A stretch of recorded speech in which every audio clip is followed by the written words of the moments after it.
জামাতের কিছু কিছু নেতাকর্মীরা আমাদের দলের ভারপ্রাপ্ত চেয়ারম্যানের প্রতি ঈর্ষান্বিত হয়ে তারা বিভিন্ন প্রোপাগান্ডা করছে এবং বাংলাদেশের সাধারণ শিক্ষার্থীদেরকে তারা বিভ্রান্ত করে বিভিন্ন স্লোগান দিচ্ছে।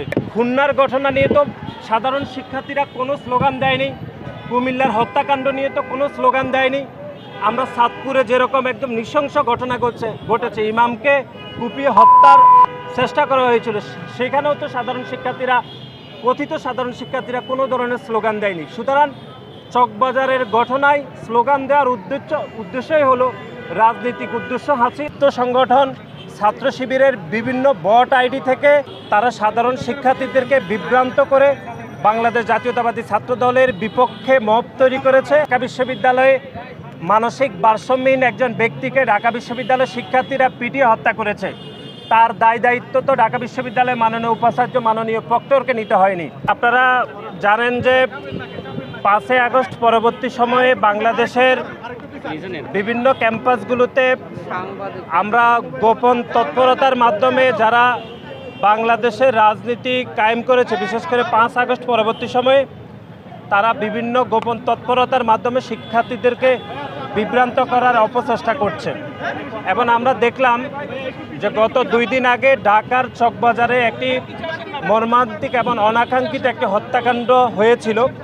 সে হত্যাকাণ্ডকে জড়িয়ে কথিত সাধারণ শিক্ষার্থীদের ব্যানার ব্যবহার করে তারা সাধারণ শিক্ষার্থীদেরকে বিভ্রান্ত করে বাংলাদেশ জাতীয়তাবাদী ছাত্র দলের বিপক্ষে মব তৈরি করেছে। এবং অত্যন্ত দুর্ভাগ্যজনক সেটি হচ্ছে আমাদের দলের ভারপ্রাপ্ত চেয়ারম্যান জনাব তারেক রহমানের নামে তারা বিভিন্ন প্রোপাগান্ডা করেছে। আপনারা জানেন যে গত এক সপ্তাহের মধ্যে বাংলাদেশে আরও কয়েকটি হত্যাকাণ্ড হয়েছে। বিশেষ করে খুলনাতে যুবদলের আমাদের একজন সহযোদ্ধাকে গুলি করে হত্যা করেছে এবং তার মৃত্যু নিশ্চিত করতে তার রগ কেটে দেওয়া হয়েছিল। এবং তারও 2 দিন পূর্বে আপনারা দেখেছেন কুমিল্লাতে একই পরিবারের 3 জনকে মব তৈরি করে হত্যাকাণ্ডের শিকার হতে হয়েছে। এবং চাঁদপুরেও আমরা দেখেছি খুতবারত অবস্থায় একজন মুয়াজ্জিনকে তারা হত্যার অপচেষ্টা করেছিল। কিন্তু আপনি দেখবেন এই 4টি হত্যাকাণ্ড হয়েছে গত 1 সপ্তাহে, কিন্তু 4টি হত্যাকাণ্ড নিয়ে কোনো শিক্ষার্থীদেরকে তারা বিভ্রান্ত করে নাই। শুধুমাত্র চকবাজারের হত্যাকাণ্ড নিয়ে তারা গোপন তৎপরতার মাধ্যমে গুপ্ত সংগঠন ছাত্র শিবিরের বিভিন্ন বট আইডি থেকে প্রোপাগান্ডা করে বাংলাদেশের সাধারণ শিক্ষার্থীদেরকে বিভ্রান্ত করার অপচেষ্টা করছে। আপনি জানেন যে গত 1 বছরে কয়েকটি হত্যাকাণ্ড হয়েছে। বিশেষ করে ঢাকা বিশ্ববিদ্যালয়ে মানসিক ভারসাম্যহীন একজন ব্যক্তিকে ঢাকা বিশ্ববিদ্যালয়ের শিক্ষার্থীরা পিটিয়ে হত্যা করেছে। তার দায়িত্ব তো ঢাকা বিশ্ববিদ্যালয়ের মাননীয় উপাচার্য মাননীয় প্রক্টরকে নিতে হয়নি।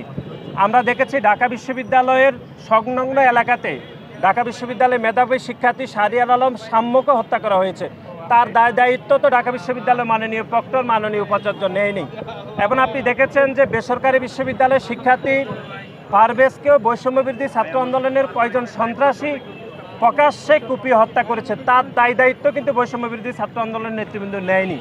সুতরাং কোনো হত্যাকাণ্ডের দায়িত্ব যেহেতু কোনো শীর্ষ নেতাকে শীর্ষ অভিভাবককে নিতে হয়নি, কিন্তু আমরা দেখেছি চকবাজারের যে হত্যাকাণ্ড হয়েছে সে হত্যাকাণ্ডের দায়িত্ব রাজনৈতিক উদ্দেশ্য প্রণোদিতভাবে আমাদের দলের ভারপ্রাপ্ত চেয়ারম্যানকে অনিচ্ছাকৃতভাবে এবং রাজনৈতিক উদ্দেশ্য হাসিলের জন্য ওনাকে টেনে নেওয়া হয়েছে।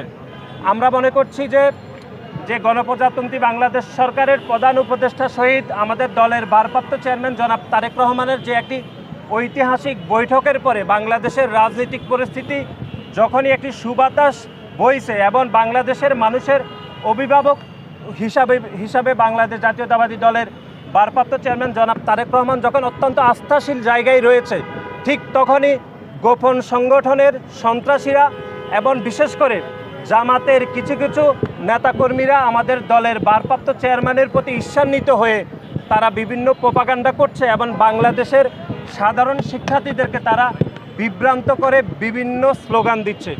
আমরা মনে করছি যে খুলনার ঘটনা নিয়ে তো সাধারণ শিক্ষার্থীরা কোনো স্লোগান দেয়নি, কুমিল্লার হত্যাকাণ্ড নিয়ে তো কোনো স্লোগান দেয়নি।